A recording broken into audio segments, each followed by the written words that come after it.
I never imagined the person who would try to take everything I spent my entire life building would be the same person I gave my heart to before he ever took his first breath. My name is Evelyn Carter, and for more than 40 years, I worked, sacrificed, and fought to build a $50 million fortune from nothing. I survived moments when people doubted me, moments when doors were closed in my face, and moments when I had every reason to give up. But nothing prepared me for the day my own son looked me in the eyes and told me I was no longer capable of controlling my own life. He brought documents to my home, documents that would transfer everything I owned into his hands, my properties, my investments, my legacy. He thought I was an old woman who had become too weak to fight back. He thought I would sign because I was afraid of losing him. What Marcus Carter did not know was that months before that moment, I had discovered the truth about his plans. And I had already prepared something that would change everything. Because sometimes the person standing closest to you is the person who knows exactly where to hurt you, but they also become the person who never expects your final move. Before we go deeper into this story, let us know in the comments where you're watching from. We'd love to hear from you. And don't forget to hit that subscribe button so you never miss any of our upcoming amazing videos.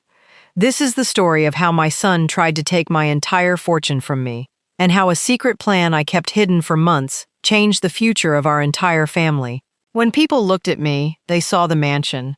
They saw the expensive cars parked outside my home. They saw the business empire, the investments, and the millions of dollars attached to my name. But they never saw the years when I had nothing.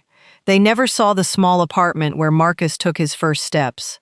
They never saw the nights when I sat at a kitchen table calculating bills, wondering how I would keep a roof over our heads. Before I became Evelyn Carter, the woman people respected, I was simply a mother trying to create a better life for my child. Marcus was my entire world. His father left when he was only 5 years old, and from that moment, I made a promise to myself. My son would never experience the struggles I experienced. I worked 2 jobs. I learned business when nobody wanted to teach me. I walked into meetings where people underestimated me before I even opened my mouth. They saw a black woman from Chicago and assumed I could never build something powerful. But I remembered something my own mother told me. She said, "Evelyn, people will always decide your limits before they know your strength. Your job is not to convince them. Your job is to prove yourself to yourself." Those words stayed with me. Slowly, I started buying small properties. 1 apartment building became 2. 2 became 5. 5 became dozens. Every dollar I earned had a purpose. Every sacrifice had a reason. And that reason was Marcus. I wanted him to grow up with opportunities I never had. I wanted him to wake up knowing he could become anything. But I never realized that giving someone everything could sometimes make them forget the value of what it took to create it. Marcus grew up surrounded by comfort, private schools, family vacations, a beautiful home. Everything I wished I had as a child became his reality. And maybe that was where I made my first mistake. I spent so much time protecting him from hardship that I never taught him how to survive without privilege. As Marcus became older, he became more interested in success. At first I was proud. I thought my son inherited my ambition. I thought he wanted to build something meaningful. But slowly, I started noticing something different. Marcus was no longer interested in creating his own legacy. He was becoming obsessed with controlling mine. For years, I believed I understood my son. I believed I knew his heart. I believed that no matter how successful he became, Marcus would always remember the woman who stood beside him when nobody else did. But success changes people in ways you sometimes don't notice until it is too late. Marcus was no longer the little boy who held my hand while walking through grocery stores. He was a grown man with expensive tastes, a beautiful home, and a lifestyle that depended heavily on maintaining an image. At first, I admired his confidence. I admired his determination. I thought he was becoming the kind of man I had raised him to be. But then I started noticing something. Every conversation we had somehow returned to one topic: my money, my properties, my business decisions, my future. At first, I ignored it. I told myself Marcus was simply interested in learning from me. After all, I had spent decades building an empire. It was natural for my only child to want advice. But there was a difference between wanting guidance and wanting control. And slowly, I began seeing that difference. One evening, Marcus came to my home for dinner with his wife, Danielle. Danielle was always polite to me. She smiled. She complimented my home. She told me how much she respected everything I had built. But over time, I noticed that her conversations always seemed carefully planned. She rarely asked how I felt. She rarely asked about my memories. She asked questions about my estate. She asked questions about my investments. She asked questions about what would happen to my companies if something happened to me. I remember sitting across from them that night, watching them speak about my future as if I wasn't sitting at the table. Marcus placed his glass down and looked at me. "Mom, you know I only want what's best for you." Those words sounded loving, but something about the way he said them made me uncomfortable. I asked him what he meant. He explained that he was worried I was handling too much. He said managing millions of dollars was stressful. He said at my age I should be enjoying life instead of making business decisions. At first I thought he was showing concern. I thought maybe my son was finally trying to take care of me. But then he said something I never forgot. He said, "Mom, sometimes people have to recognize when it's time to let the next generation take over." I looked at him carefully, because I knew exactly what he was saying. He wasn't asking to help me. He was asking me to step aside. I smiled because I didn't want that dinner to become an argument. I simply told him I appreciated his concern, but inside, I felt something I had not felt in years. A warning, a feeling that told me I needed to pay closer attention, because the same son I spent my life protecting was beginning to look at my success differently. He was no longer seeing it as the result of my sacrifice. He was starting to see it as something waiting for him. A few weeks later, Marcus began showing up more often, but the visits felt different. Before, he would ask about my health. He would ask about my day. Now, most conversations were about paperwork. He started mentioning lawyers. He started talking about protecting the family wealth. He started bringing up situations where wealthy families lost everything because older parents refused to prepare properly. His words sounded reasonable. That was what made them dangerous. Because the easiest things to accept are the things that sound like they are being done for your own benefit. Marcus told me he was worried about strangers taking advantage of me.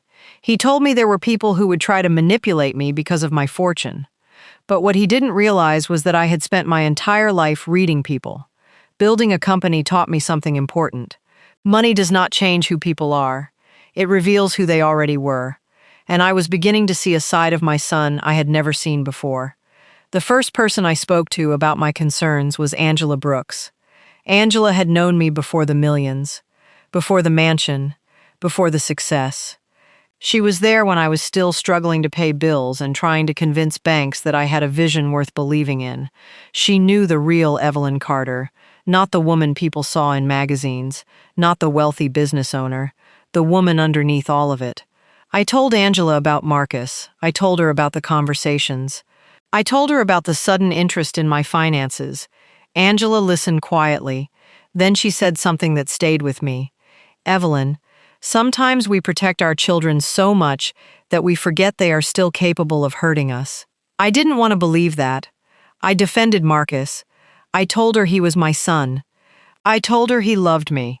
I told her there had to be another explanation, because accepting that your own child might want something from you is one of the most painful realities a parent can face. Angela looked at me and said, "Love does not mean ignoring the truth."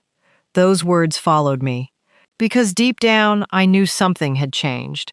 And what I didn't know at the time was that Marcus had already started making plans behind my back. Plans that would eventually lead him to my home, with documents that would change everything. Documents that he believed would give him control over my entire $50 million fortune. But before that day arrived, I would discover something that would force me to make the most difficult decision of my life. I would have to decide whether to fight for my money or fight to reveal the truth about my own son. There are moments in life when everything becomes clear in a single second. A moment when years of memories, promises, and beliefs suddenly collide with reality. For me, That moment came on a quiet Tuesday morning. I was sitting in my home office reviewing some business reports when I heard a knock at the door.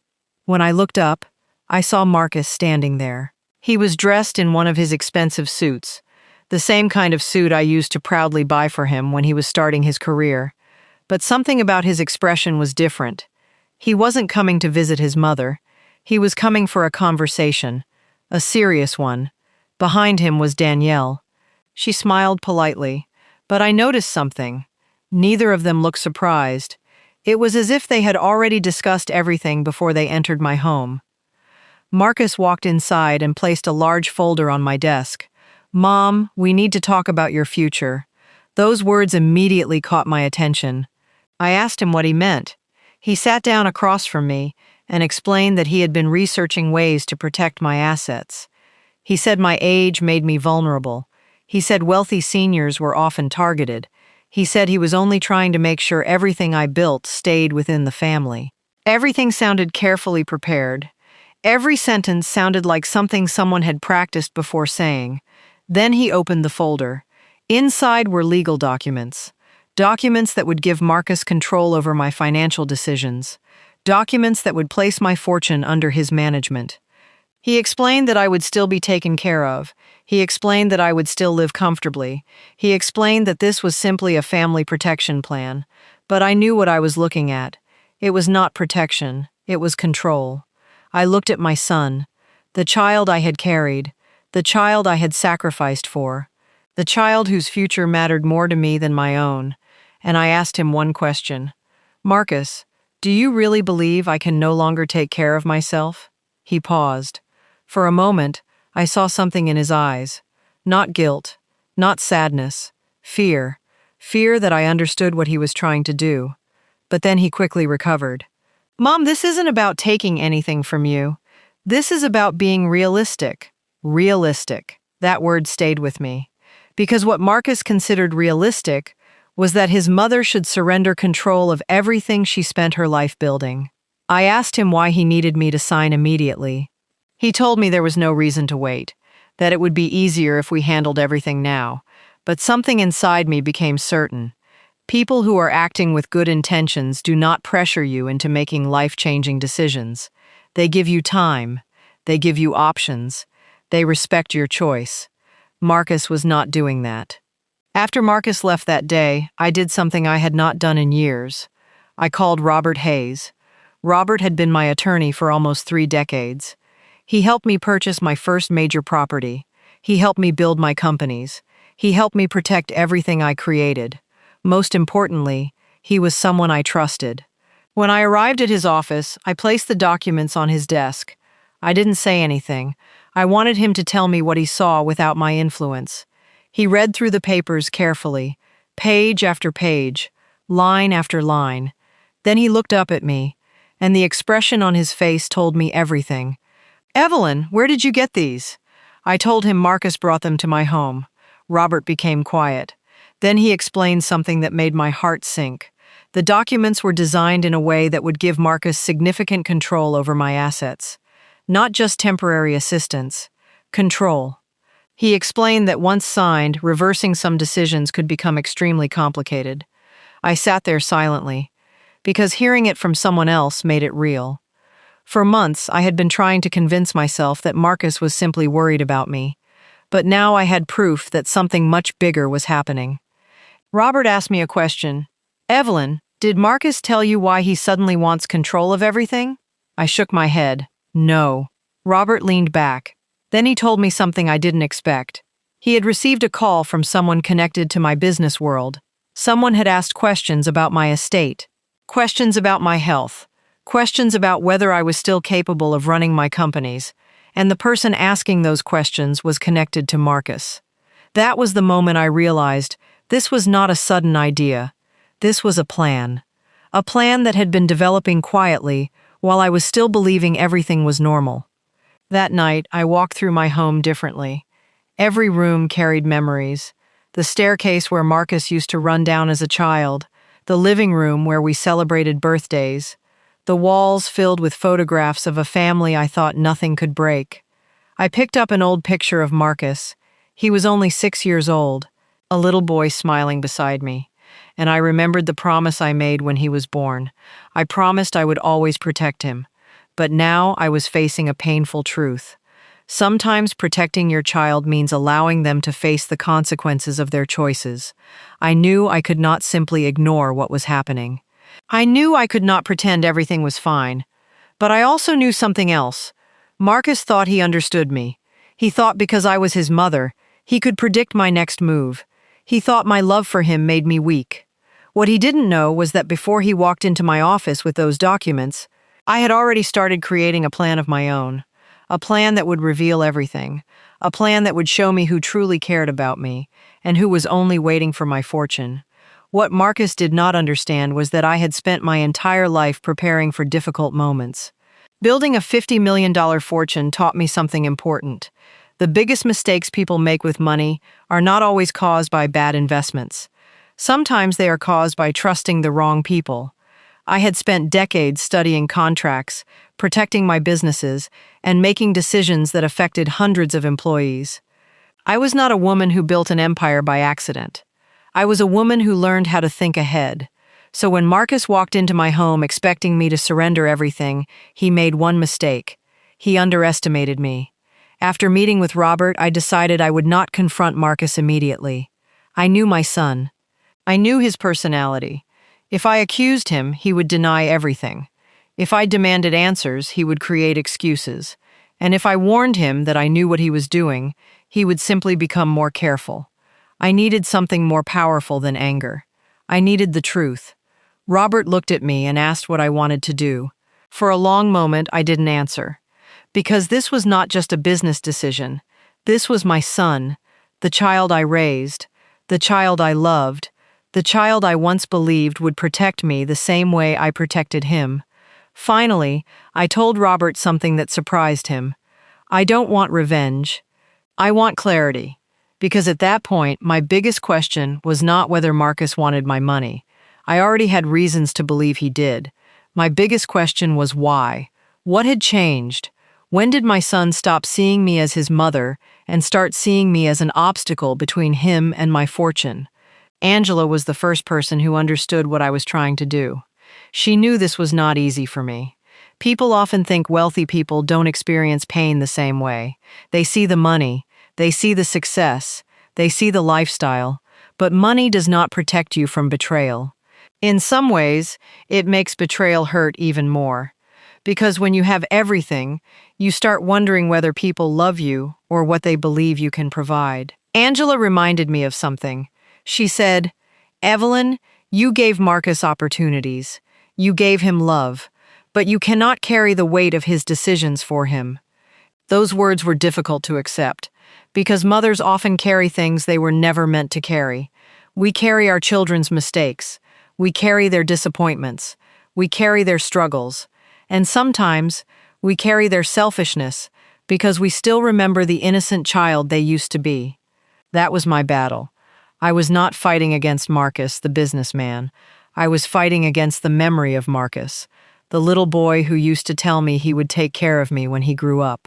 Weeks passed, and I watched carefully. I watched Marcus's behavior. I watched his conversations. I watched the way he treated me when he thought I was not paying attention, and what I discovered hurt more than I expected. Marcus became impatient. He started asking about my decisions. He questioned why I was still personally involved with my companies. He suggested I was making emotional choices instead of smart business decisions. But the thing that hurt me the most was not his words. It was how easily he said them, almost like he had already convinced himself that I was no longer capable. While I was quietly observing Marcus, he was having conversations of his own. Marcus believed he was close to securing everything. He believed the hardest part was convincing me to sign. But what he didn't understand was that the documents were never the only thing I was watching. I was watching the people around him, especially Danielle. Danielle had always been charming around me, but I began noticing changes. She started asking questions about specific properties. She wanted to know how quickly certain assets could be transferred. She talked about the lifestyle they could create once everything was organized.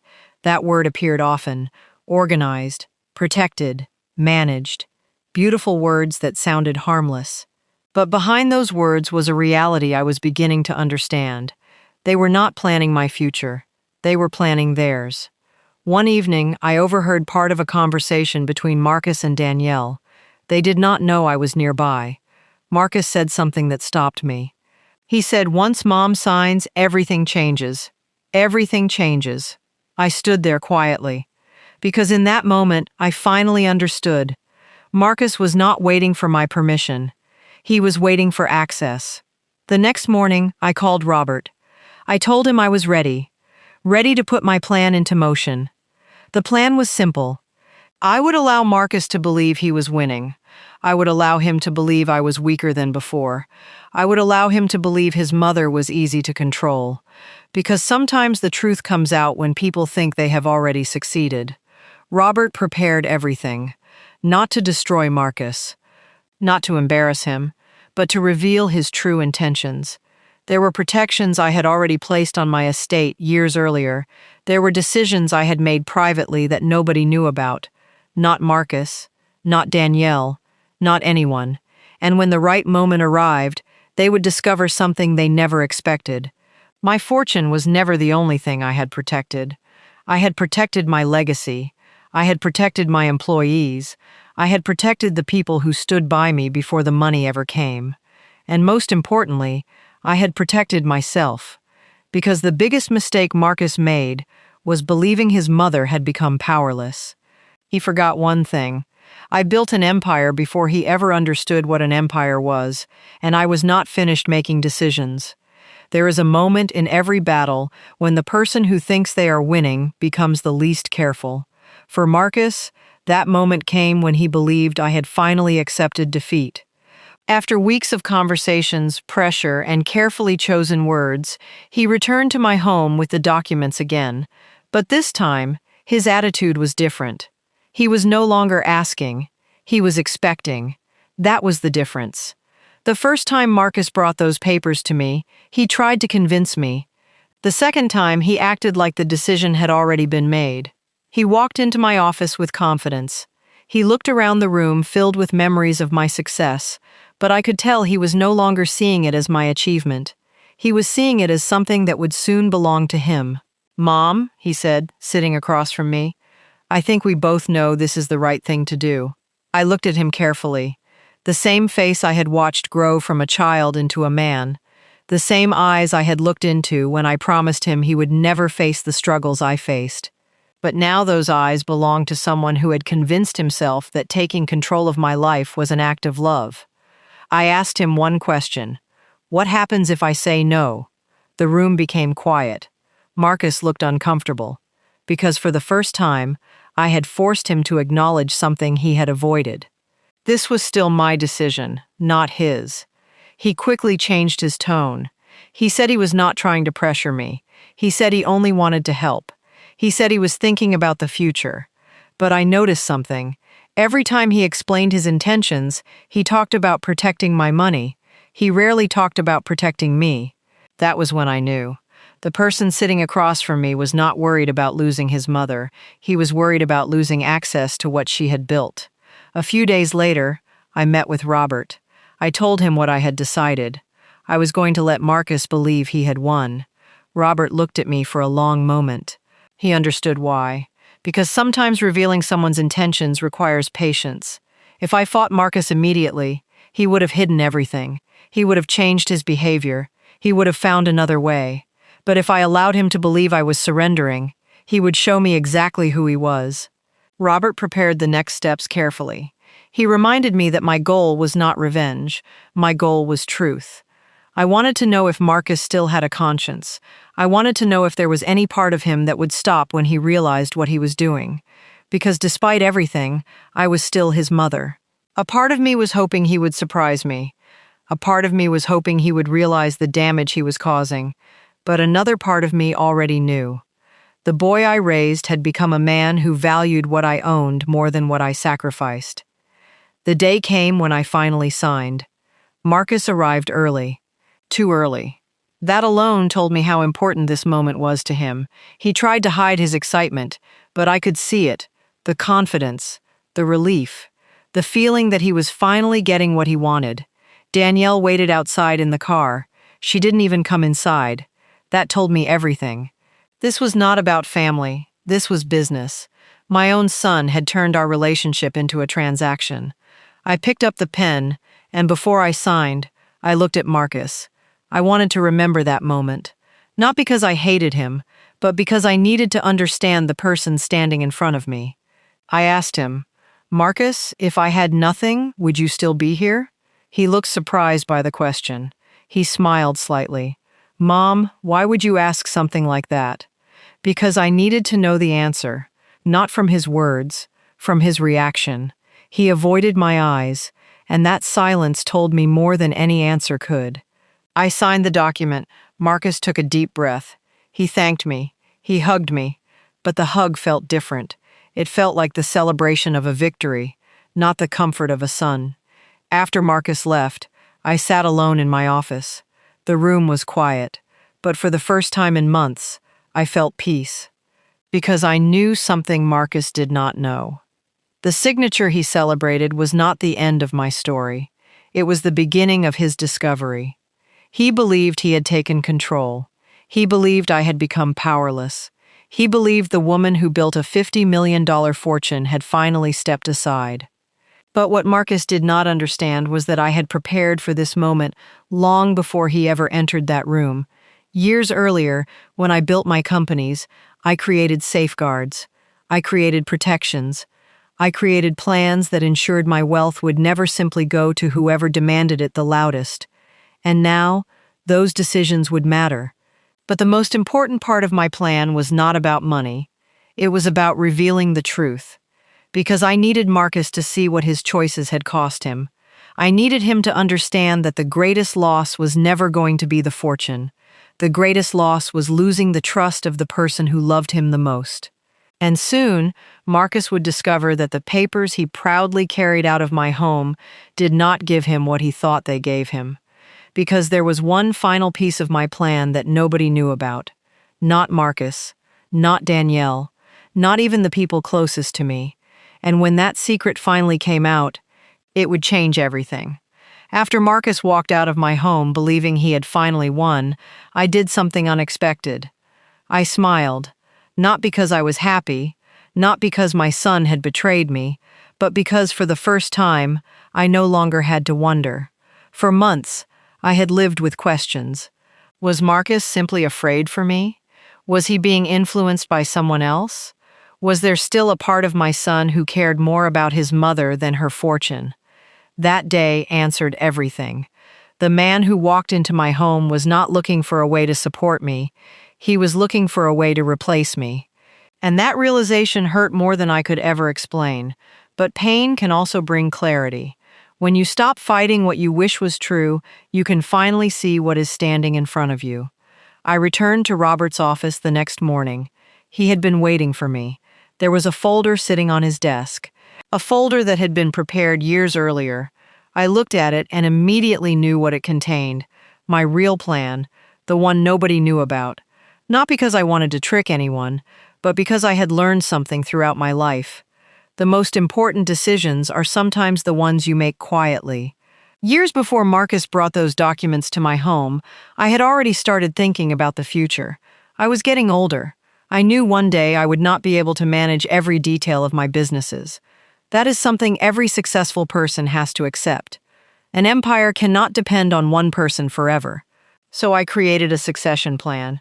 But unlike the plan Marcus created, mine was not built around control. It was built around responsibility. I created a system that would protect my companies, my employees, and the people who helped me build everything. My fortune was never just about money.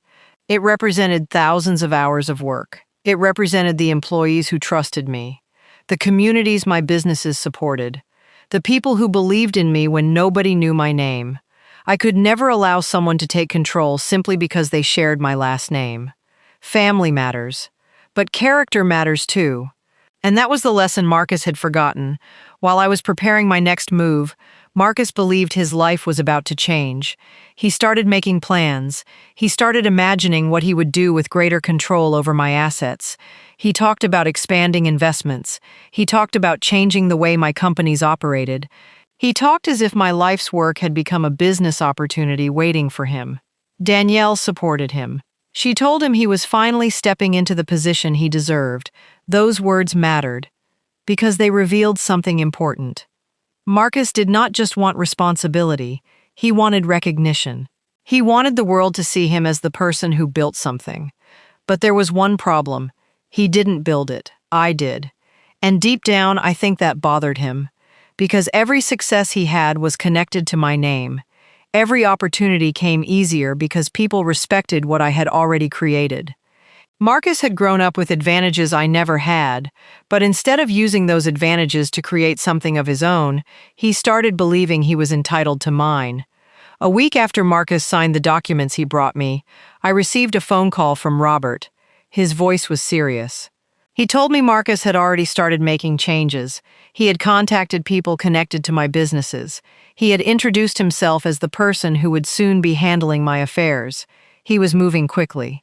Too quickly. That confirmed what I already suspected. Marcus was not waiting for the future.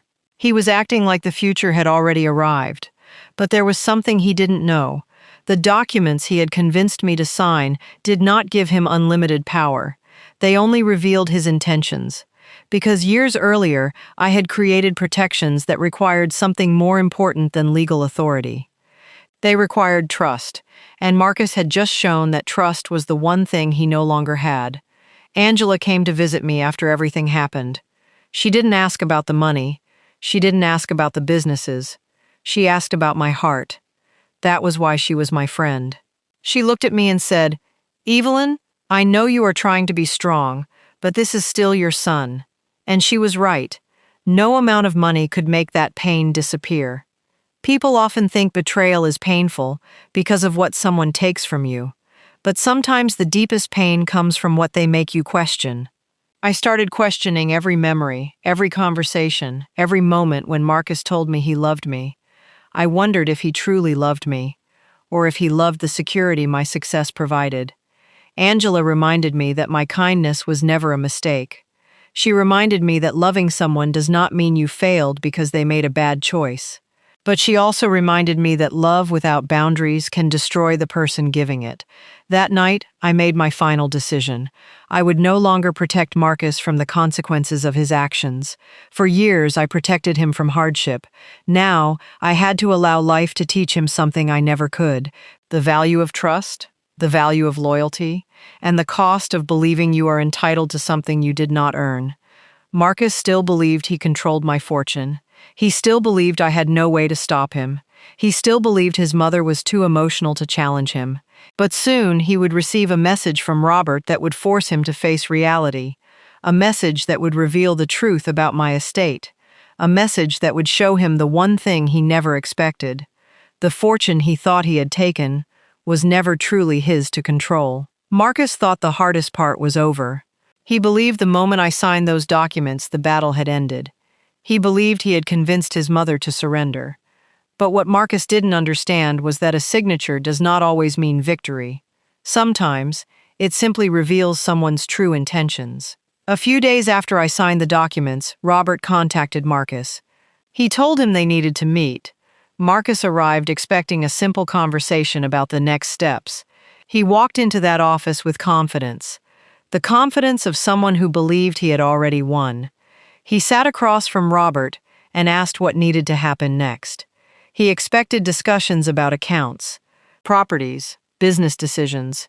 He expected to hear how quickly he could begin making changes. But Robert did something Marcus did not expect. He placed a sealed envelope on the table, and he said, "Your mother wanted you to receive this after certain decisions were made." Marcus looked confused. He asked what was inside. Robert told him it was a letter from me, a personal message I had written before everything happened. Marcus opened the envelope, and as he began reading, his expression slowly changed. Because the words inside were not angry, they were not hateful. They were not the words of a mother who wanted to punish her child. They were the words of a mother who was heartbroken. The letter began with something Marcus never expected. "Marcus, if you are reading this, it means you have chosen a path I prayed you would never take." Those words immediately affected him, because deep down Marcus knew. He knew this was not about money anymore. It was about a relationship he had damaged. The letter continued. "I wrote about the day he was born. I wrote about holding him for the first time. I wrote about the promises I made. I wrote about the sacrifices nobody saw. The nights I stayed awake worrying about bills. The moments I worked while sick because I wanted him to have a better future. I reminded him that my greatest achievement was never the $50 million fortune. My greatest achievement was raising him." Then I wrote something that made even Robert emotional. "Marcus, I would have given you anything I had if you had asked me with love, but when you tried to take what I built without understanding what it cost me, you didn't just threaten my wealth, you threatened the trust between us." For the first time, Marcus was forced to sit with what he had done. There was no argument, no negotiation, no way to blame anyone else, just his own decisions staring back at him. He looked at Robert and asked, "Did my mother plan all of this?" Robert answered calmly, "She planned for the possibility that one day someone would confuse inheritance with entitlement." That sentence stayed with Marcus, because that was exactly what had happened. Marcus had spent so much time thinking about what he deserved that he forgot to ask what he had earned. But Marcus was not ready to accept everything yet. People do not always change the moment they are confronted. Sometimes they first become defensive, and Marcus was no different. He told Robert that he had only been trying to help his mother. He said Evelyn was misunderstanding him. He said Danielle was right, that someone needed to take control. But Robert asked him one question.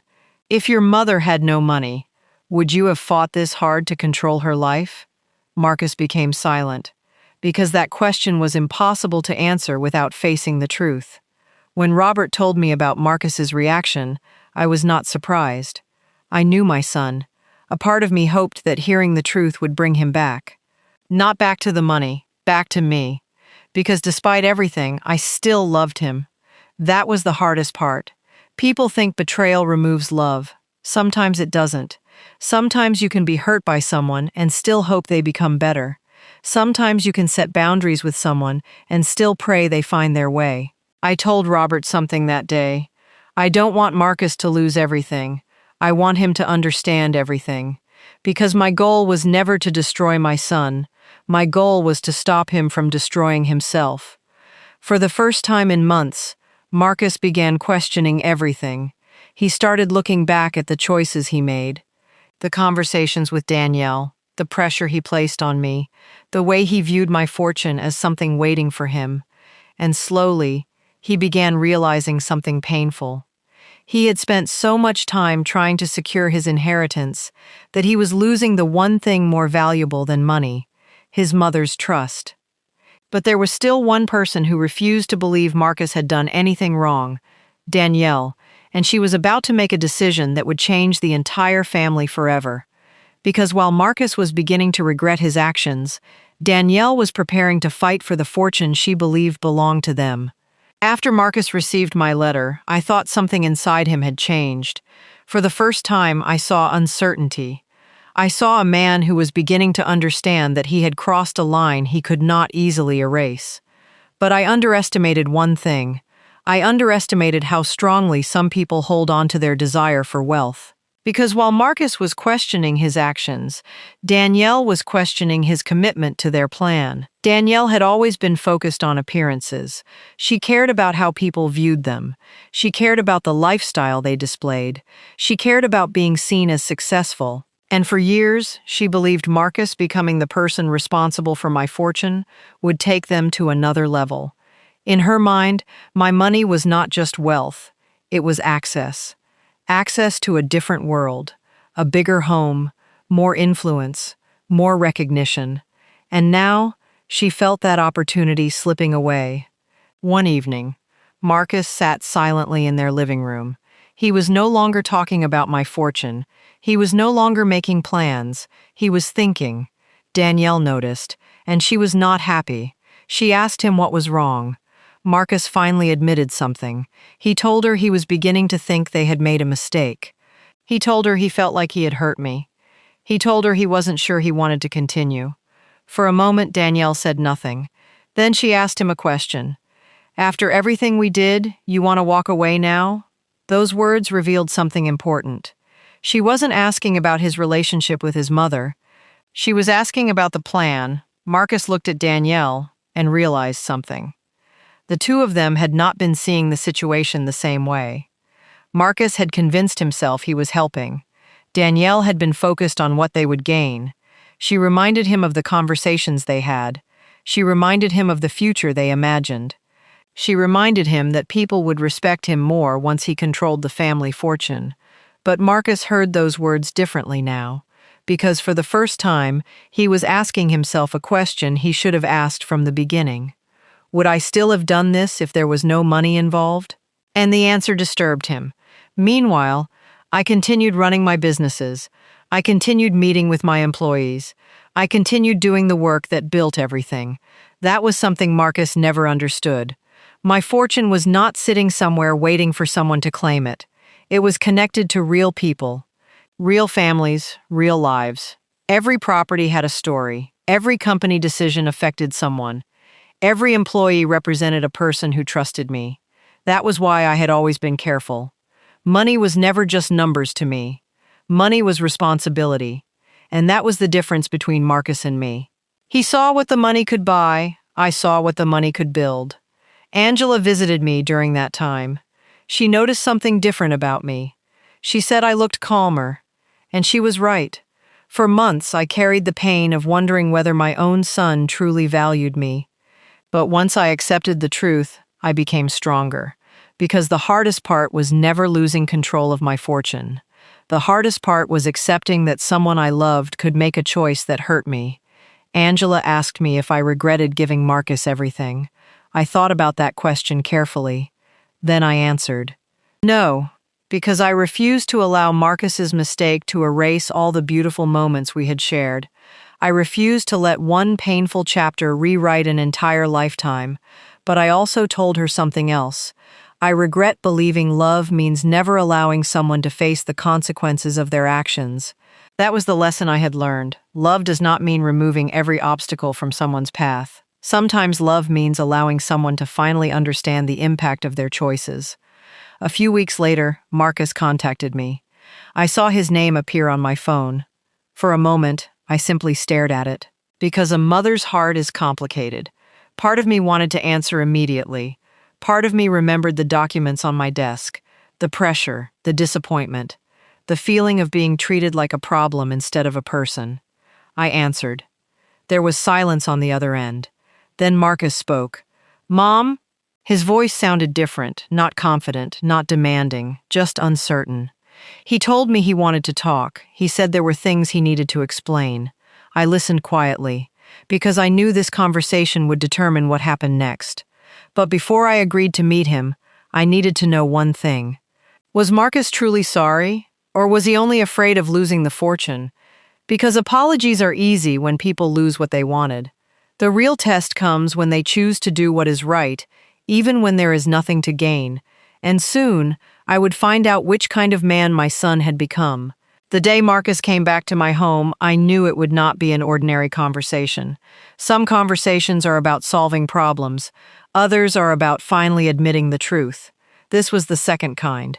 When I opened the door and saw my son standing there, I didn't see the businessman who had walked into my office with documents. I saw the little boy who used to run into my arms when he came home from school. I saw the child who once told me he would buy me a house when he became successful. I saw the person I spent my entire life protecting. But I also saw the man he had become, and that was the hardest part. Because sometimes the person you love and the person who hurt you are the same person. Marcus stepped inside. For several seconds, neither of us spoke. Then he finally said something I never expected to hear. "Mom, I owe you an apology." I listened, but I did not interrupt, because apologies are not proven by words. They are proven by understanding. Marcus sat down and looked at the floor. He told me that after everything happened, he started thinking about the way he treated me. He admitted that he had convinced himself he was helping, but deep down, he knew there was another reason. He wanted control. He wanted recognition. He wanted people to see him as the person who carried the family legacy. And somewhere along the way, he stopped seeing me as his mother. He started seeing me as a source of wealth. Marcus told me something that broke my heart. He said he had spent years comparing himself to me. He said every time people mentioned my success, he felt like they were reminding him of what he had not achieved on his own. At first, I was surprised, because I never looked at Marcus that way. I never expected him to become me. I never wanted him to build the same empire. I wanted him to build his own. But Marcus had been carrying a burden I never knew existed, a feeling that he was living under my shadow. And instead of confronting that feeling, he allowed it to turn into resentment. I told him something I had wished he understood years earlier. Marcus, my success was never supposed to make you feel smaller. It was supposed to show you what was possible. He looked at me with tears in his eyes, and for the first time in a long time, I saw my son again. Not the man who wanted my fortune, not the person who tried to control my future, my son. But forgiveness does not mean pretending nothing happened. That was something Marcus needed to understand. I told him that what hurt me was not the money, it was the betrayal. It was knowing that he looked at his own mother and believed she was an obstacle. It was knowing he trusted his own plans more than he trusted our relationship. Marcus apologized. But then he asked a question I knew would come eventually. Mom, does this mean I lose everything?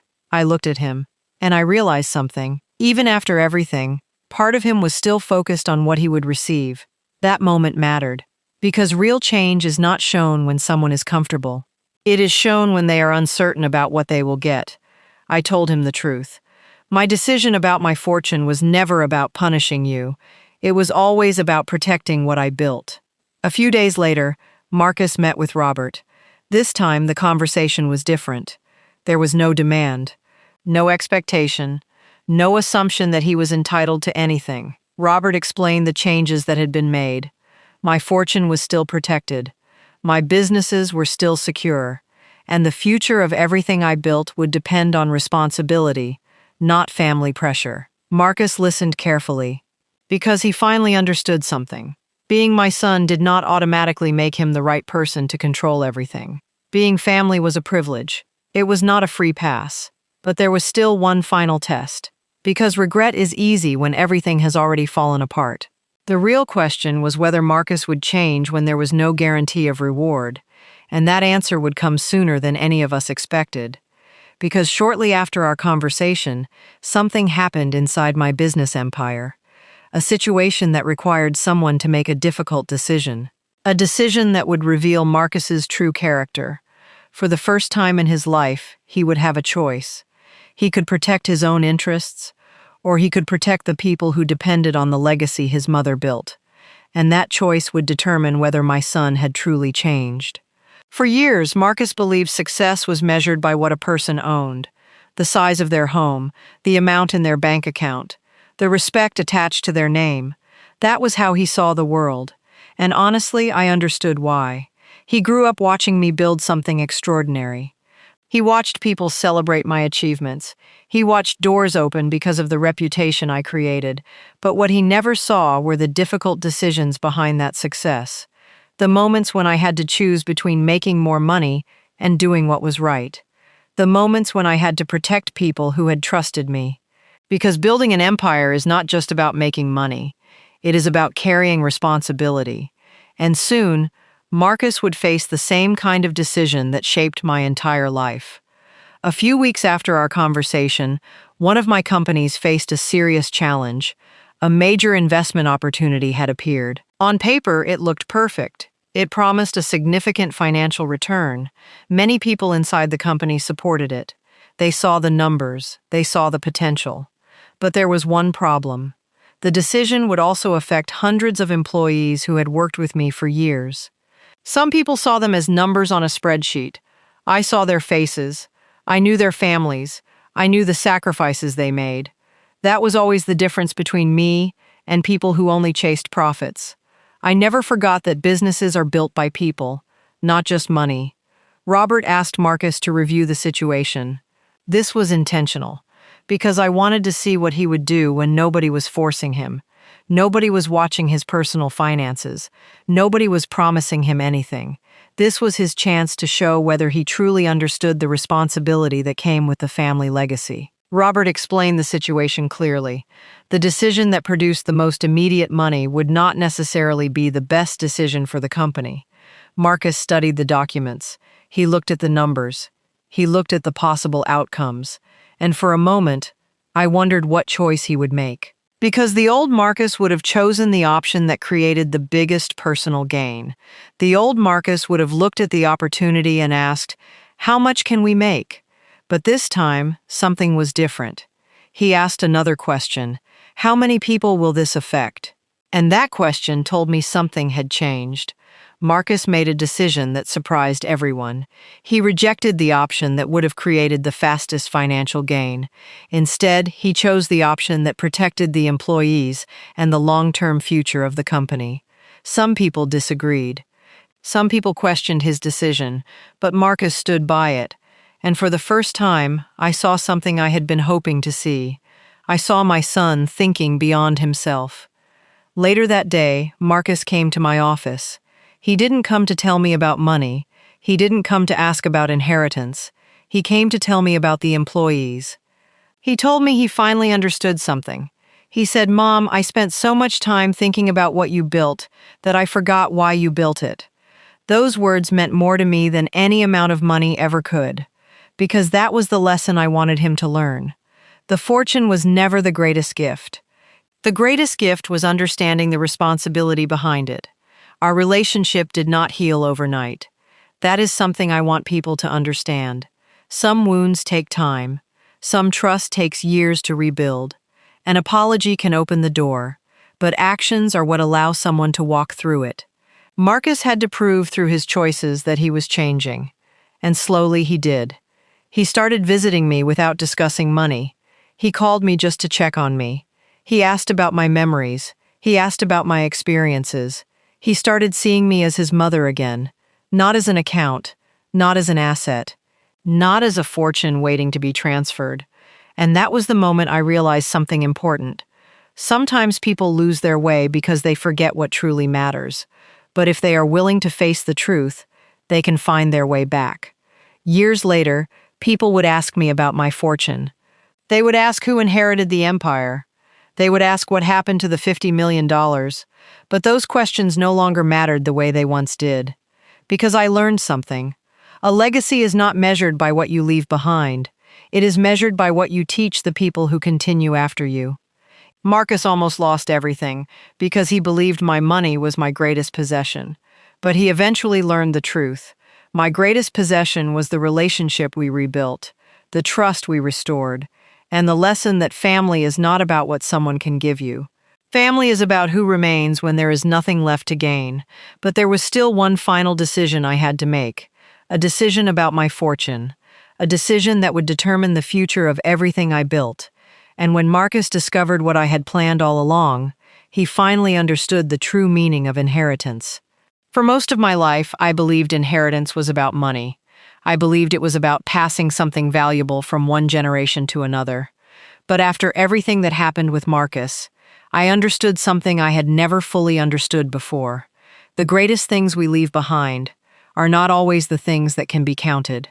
Sometimes, the most valuable inheritance is a lesson, a character, a responsibility, a way of seeing the world.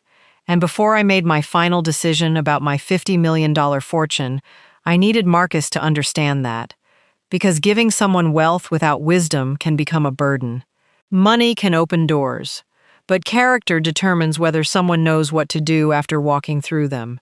When Robert asked me if I was ready to reveal my final estate plans, I knew the moment had arrived. For years, I had kept my decisions private, not because I wanted to hide something, but because I wanted every person around me to reveal who they truly were. I needed to know who respected me when they believed there was something to gain, and I needed to know who would stand beside me even if there was nothing waiting for them. That was the purpose behind my decision. The money was never the test. The people were. Robert opened the documents. Marcus sat quietly. For once, he was not trying to control the outcome. He was simply listening. Robert explained that my fortune would not be handed over all at once. There would be responsibilities attached. There would be conditions based on leadership, honesty, and service. The companies I built would continue operating with protections in place. The employees who helped create my success would be taken care of, and a significant portion of my wealth would go toward programs supporting young entrepreneurs from communities like the one I came from. Marcus listened. Then Robert revealed the part that surprised him the most. Marcus would still have a place in the future of the family businesses, but not because he was my son, because he had finally started proving he understood what that responsibility meant. Marcus looked at me. He didn't look excited. He looked emotional. And that reaction told me everything. The old Marcus would have immediately asked about the amount. The old Marcus would have calculated what he was receiving. But this time, his first words were different. "Mom, you still believe in me?" I looked at him, and I told him the truth. "Yes, but believing in you does not mean ignoring your mistakes. Because love without honesty is not real love. A parent who truly loves their child does not simply give them everything. A parent teaches them how to deserve what they receive."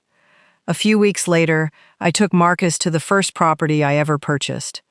It was not the biggest building I owned. It was not the most expensive. But it was the most important, because that building represented everything. The fear I felt when I made my first investment, the doubts I faced, the people who told me I would fail, the determination that kept me moving forward. I wanted Marcus to see where everything began. Not the mansion, not the millions, the beginning. I told him something I had never told him before. "Marcus, wealth is easy to admire when you only see the result. But if you want to respect success, you have to understand the sacrifice behind it." He stood quietly, and I knew he finally understood. For years he saw the fortune. Now he was seeing the journey. The relationship between a parent and child is complicated. There are moments of pride, moments of disappointment, moments when you question whether you did enough. I had spent years wondering if I gave Marcus too much. If protecting him from struggle prevented him from learning important lessons. But eventually, I realized something. Parents can guide their children. Parents can teach. Parents can provide opportunities. But children still have to choose who they become. Marcus made a terrible choice. But he also made another choice. He chose to change. And that choice mattered. Months later, our family sat together again. But this time, the atmosphere was different. There was no discussion about money, no arguments about control, no hidden intentions, just family. Angela looked at me and smiled. She told me she was proud of the decision I made. I asked her why. She said, "Because you protected your fortune without losing your heart." That sentence stayed with me, because that was exactly what I wanted. I never wanted Marcus to suffer. I wanted him to learn. I never wanted my son to lose his future. I wanted him to understand how to build one. Today, when people hear my story, they often focus on the $50 million. They focus on the documents. They focus on the betrayal. But that was never the real story. The real story was about a mother who had to learn that love sometimes requires boundaries. It was about a son who had to learn that family is not a shortcut to success. And it was about understanding that a true legacy is not the amount of money someone receives. It is the person they become after receiving it. Because money can be inherited, but wisdom must be earned. And in the end, the greatest thing I passed on to my son was not my fortune. It was the lesson that made him worthy of carrying it. People often assume that the hardest part of building wealth is making the money, but they are wrong. Making money is only one part of the journey. The harder challenge is making sure the success you build does not destroy the people who inherit it. For decades, I focused on creating opportunities. I wanted Marcus to have a better life than I had. I wanted him to avoid the struggles I faced. But after everything that happened, I realized something important. A person can inherit a fortune and still be poor in the things that matter most. They can have access to millions and still lack gratitude. They can have opportunities and still lack discipline. They can receive everything and still not understand the value of anything. That was the lesson Marcus had to learn. And it was the lesson I had to learn as a mother. After our relationship began healing, Marcus changed the way he approached my businesses. Before, he wanted authority. Now, he wanted understanding. He started asking different questions. Instead of asking, "How much is this worth?" he started asking, "Who does this affect?" Instead of asking, "How quickly can we grow?" he started asking, "Can we grow without forgetting our values?" Those questions showed me that something had changed, because real growth does not happen when someone receives what they want. Real growth happens when someone learns to think differently. One of the biggest changes I noticed in Marcus was the way he treated people. Before, he was focused on appearances. He cared about how important people viewed him. But now, he started spending time with the employees who had been part of my journey. He listened to their stories. He learned their names. He understood that every person inside the company had contributed to what we built. One day, an employee who had worked with me for more than 20 years told Marcus something that stayed with him. She said, "Your mother never made us feel like we worked for her. She made us feel like we were building something together." That was exactly what I wanted Marcus to understand. Leadership is not about standing above people. It is about standing with them. One evening, Marcus and I sat together in my garden. The same garden where I had once told Angela about my fears. The same place where I wondered if my own son had become someone I could no longer recognize. But that evening was different. Marcus apologized again, not because he wanted something, not because he was trying to repair his image, but because he finally understood the pain he caused. He told me something that I will never forget. He said, "Mom, I thought I was fighting for my future. I didn't realize I was risking the person who gave me that future." Those words meant everything, because they showed me he finally understood. The fortune was never the problem. The problem was forgetting the person behind it. For years, I believed my greatest achievement was creating a $50 million empire. I thought the buildings, investments, and businesses were proof that I succeeded. But as I grew older, I saw things differently. The true measure of my life was not what I accumulated. It was what I influenced. It was the people I helped. It was the lessons I passed on. It was knowing that even after making a painful mistake, my son had the courage to change.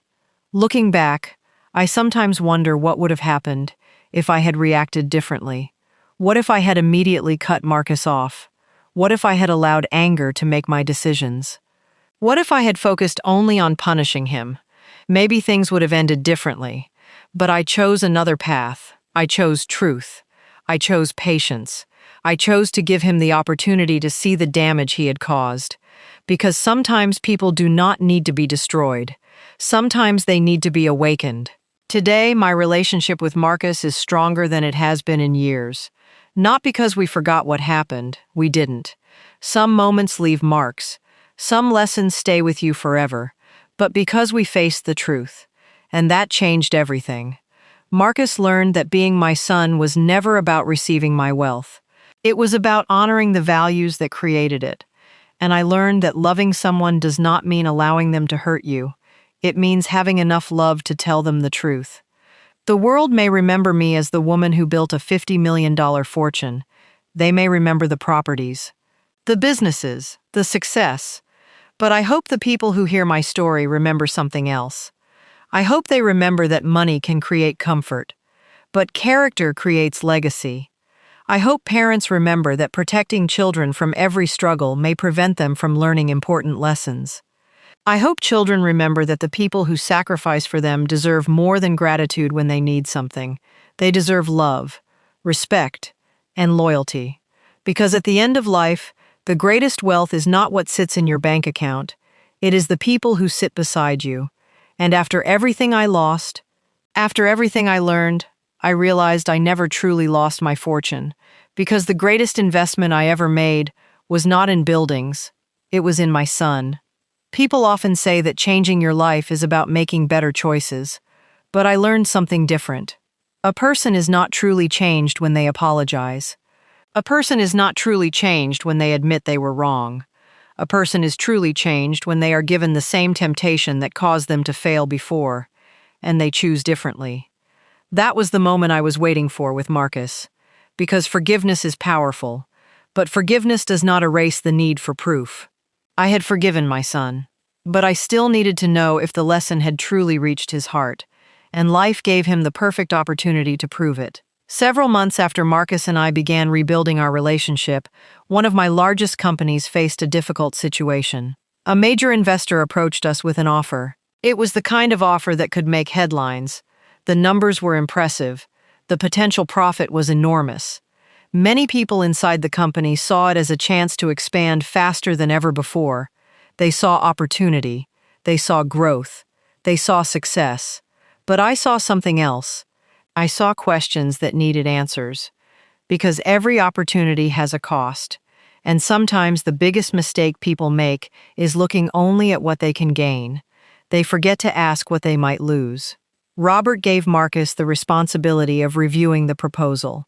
Not because Marcus had inherited anything, not because he was my son, but because he needed to understand what leadership truly meant. This was the test. The same kind of test I had faced many times throughout my career. Would he choose the option that benefited him personally, or would he choose the option that protected the bigger picture? Marcus spent days studying the details. He spoke with employees, he listened to managers, he asked questions, and I noticed something different about him. Before, Marcus would have walked into that room believing he already had the answers. Now, he walked in knowing he needed to learn. That was growth. When the final meeting arrived, everyone expected Marcus to approve the deal. The investor had a strong reputation. The financial benefits were clear. The opportunity looked too good to ignore. But Marcus surprised everyone. He rejected the offer. The room became quiet. People asked why. They asked why he would turn down such a profitable opportunity. Marcus explained that the deal would create short-term success but could damage the company's long-term stability. He explained that the investor's goals did not completely align with the values the company was built on. Then he said something that made me emotional. He said, "My mother did not build this company just to create wealth. She built it to create something that would last." When Marcus told me about his decision, I did not immediately say anything. I simply looked at him. Because I remembered another version of him. The man who once sat in my office with documents. The man who believed my fortune was something waiting for him. The man who thought control was the same thing as responsibility. But that man was changing, slowly, through choices, through consequences, through understanding. I told him I was proud of him, not because he made the decision I wanted, but because he made a decision based on the right reasons. That was something money could never buy. Marcus smiled. Then he said something unexpected. "Mom, I finally understand why you were so careful with everything you built." I asked him what he meant. He said, "I thought you were protecting money, but you were protecting people." That sentence meant more to me than anything else, because that was the lesson I had spent my entire life trying to teach. Wealth is not just about what you own, it is about what you are responsible for. That evening, I invited Angela over for dinner. She had witnessed the entire journey. She saw my heartbreak. She saw my disappointment. She saw the moment I wondered if my own son had lost his way forever. But she also saw something else. She saw a family that survived a painful chapter. Not because we ignored what happened, but because we faced it. Angela looked at Marcus and smiled. She told him something I had heard many years before. "Your mother spent her life building something. The greatest way you can honor her is not by receiving it. It is by becoming someone worthy of it." Marcus nodded, and I knew he understood. That night, after everyone left, I sat alone and thought about everything that had happened. The documents, the betrayal, the pain, the uncertainty. There was a time when I believed the biggest threat to my legacy was losing my fortune, but I was wrong. The biggest threat was losing the values that created it. And somehow, through one of the hardest experiences of my life, Marcus learned the lesson I hoped he would learn. The fortune was never the prize, the responsibility was. But there was still one final chapter left, because even though Marcus had proven he was changing, another truth was about to come out. A truth about the family's past that would force all of us to look back at the choices that brought us to that moment. And it would reveal that Marcus's struggle with wealth and approval started long before he ever walked into my office with those documents. For a long time, I believed Marcus's struggle was about money. I believed his actions came from greed. I believed he looked at my $50 million fortune and saw an opportunity he could not control himself from chasing. And maybe part of that was true. But as we rebuilt our relationship, I discovered something deeper. Marcus was not only fighting for wealth, he was fighting against a feeling he had carried for years, a feeling that he was never enough. And as painful as it was to admit, I realized there were things about my own parenting that I needed to understand. Because sometimes the people we love carry wounds we never see.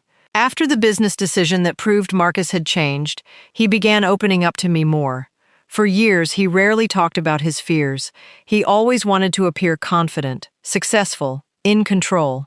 But underneath that confidence was someone who had spent years comparing himself to an impossible standard. Mine. Marcus told me about moments from his childhood that I remembered differently. He told me that when people praised me, he sometimes felt invisible. When people called me a brilliant businesswoman, he wondered if they were secretly saying he could never reach my level. When people introduced him as Evelyn Carter's son, he sometimes felt like he was living under my name, instead of building his own. Hearing that hurt, because my intention was never to make him feel small. I wanted my success to inspire him. But sometimes, even the things we do with good intentions can affect people differently than we expect. I remembered those early years clearly. When Marcus was young, I worked constantly. I wanted to give him everything I never had. A better neighborhood, a better school, a safer future. But looking back, I realized something. Sometimes I was so focused on creating opportunities that I forgot children also need moments of connection. Marcus never lacked love, but maybe he sometimes lacked understanding. He saw the finished product. He saw the successful businesswoman. He saw the woman people respected, but he did not always see the scared young mother who was learning everything from nothing. He did not see the nights I cried because I was afraid I would fail him. He did not see the sacrifices behind the success. And because he did not see the struggle, he could not fully understand the value of what was created. Angela told me something important after that conversation. She said, "Evelyn, sometimes children inherit the results of our struggles, but never understand the struggles themselves." That statement stayed with me, because it explains so much. Marcus inherited comfort, but he never inherited the fear that pushed me forward. He inherited opportunities. But he never experienced the uncertainty that forced me to become strong, and because of that, he misunderstood what my fortune represented. To him, it became a symbol of everything he felt he needed to prove. To me, it was simply the result of years of hard work. Marcus apologized again, but this time it was different. He was not apologizing for the documents. He was apologizing for the years of comparison. He admitted that part of him believed controlling my fortune would finally prove he was successful. He thought if he became responsible for the empire, people would finally respect him as his own person. But then he realized something. The respect he wanted could never come from something he took. It had to come from something he built. After that conversation, Marcus changed the way he approached his future. He stopped trying to prove he was my replacement. He started trying to become himself. He began building his own projects. He started mentoring young entrepreneurs. He became more involved with the community, and for the first time, he was creating something that had nothing to do with my name. That was the moment I knew he had finally understood. My success was never meant to be his identity. It was meant to be an example, but healing a family is never as simple as one conversation. There were still consequences. There were still people who remembered what happened. There were still questions about whether Marcus had truly changed, and one person in particular was Stray.